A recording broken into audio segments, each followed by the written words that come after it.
இன்னைக்கு நம்ம மட்டன் சுக்கா மாதிரி காளான் சுக்கா செய்யலாம். நான் இலை காளான் எடுத்திருக்கேன். இதை சிப்பி காளான்னு சொல்லுவாங்க. 200 கிராம் இலை காளான் எடுத்திருக்கேன். பெரிய வெங்காயம் ஒன்று கட் பண்ணி வச்சுருக்கேன். ஒரு தக்காளி, இது வந்து ஆப்பிள் தக்காளி, அதனால் பெரிய தக்காளி ஒரு தக்காளி போட்டிருக்கேன். கருவேப்பிலை, மல்லி இலை, பச்சை மிளகாயும் வரமிளகாயும் ஒன்று ஒன்று எடுத்திருக்கேன். இது ரெண்டுமே ஃப்ளேவருக்காக தான். எப்படி செய்யலாம்னு இப்போ கடாயை வச்சு எண்ணெய் ஊற்றிருக்கேன். எண்ணெய் காஞ்சிருச்சு. கடுகு போட்டு தாளிச்சுக்கலாம். கடுகு நல்லா பொரியட்டும். நீங்கள் பெரிய வெங்காயம் பதிலாக சின்ன வெங்காயம் யூஸ் பண்ணலாம். சின்ன வெங்காயம் யூஸ் பண்ணால் டேஸ்ட் இன்னும் நல்லாயிருக்கும்.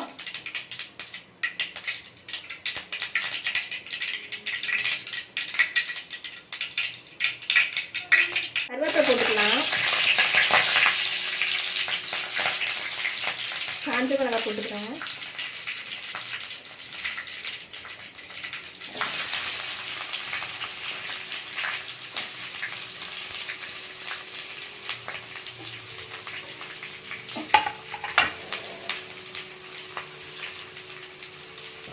நல்லா வதங்கட்டும்.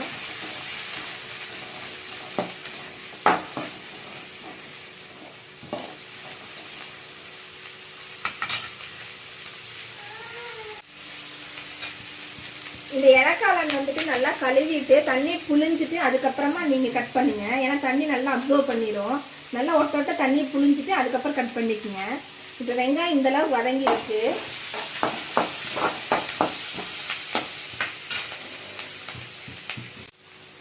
இப்போ நம்ம காளான் போட்டுக்கலாம்.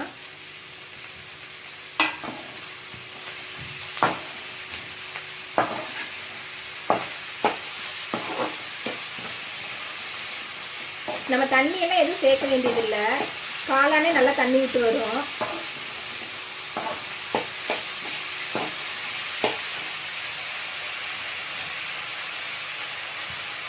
இப்போ இதில் மூடி போட்டு வைக்கிறேன். 2 நிமிஷத்தில் ஓப்பன் பண்ணி பார்க்கலாம்.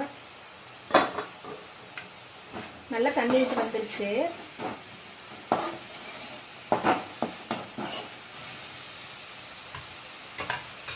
இப்போ வந்து நம்ம ஸ்பைசஸ் எல்லாம் ஆட் பண்ணிக்கலாம். குழம்பு மிளகாய் தூள் 1 ஸ்பூன் போடுறேன்.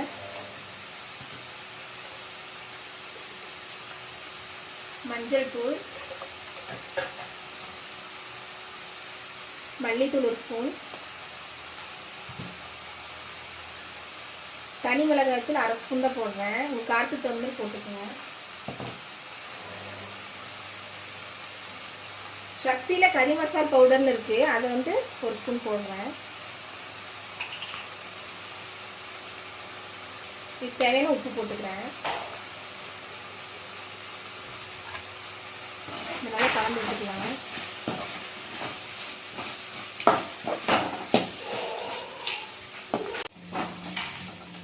இந்த டைமில் நம்ம தக்காளி ஆட் பண்ணிக்கலாம்.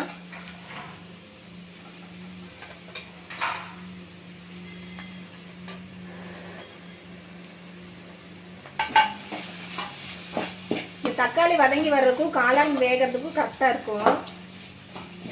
தக்காளி இருக்கிற தண்ணியே போதும் காளான் வேகிறதுக்கு.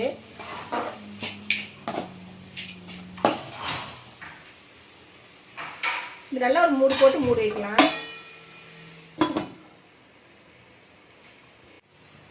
இப்போ ஒரு 5 minutes to 7 minutes ஆச்சு. இப்போ ஓப்பன் பண்ணி பார்த்துக்கலாம். நான் இடையில ஒரு வாட்டி கிளறி விட்டுட்டேன்.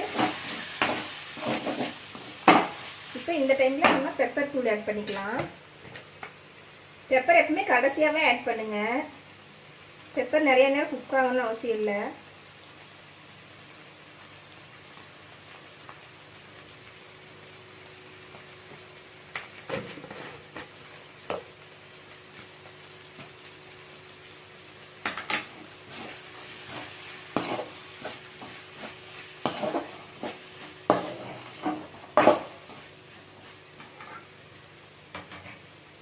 இப்போ மல்லி இலை போட்டுக்கலாம்.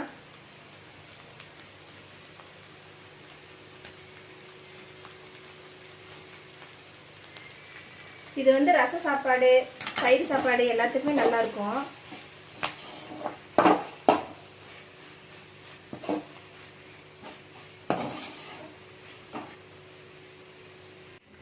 இப்போ இலை காளான் சுக்கா ரெடி. நீங்களும் கண்டிப்பாக இந்த மாதிரி ட்ரை பண்ணி பாருங்கள். உங்களுக்கு இலை காளான் கிடைக்கலன்னா நீங்கள் மொட்டு காளான்ல கூட இந்த மாதிரி ட்ரை பண்ணலாம். இந்த வீடியோ உங்களுக்கு பிடிச்சிருந்தா லைக் பண்ணுங்கள், ஷேர் பண்ணுங்கள், சப்ஸ்கிரைப் பண்ணுங்கள். மறக்காமல் பக்கத்தில் இருக்க பெல் ஐக்கானை கிளிக் பண்ணுங்கள். தேங்க்ஸ் ஃபார் வாட்சிங். தேங்க்யூ.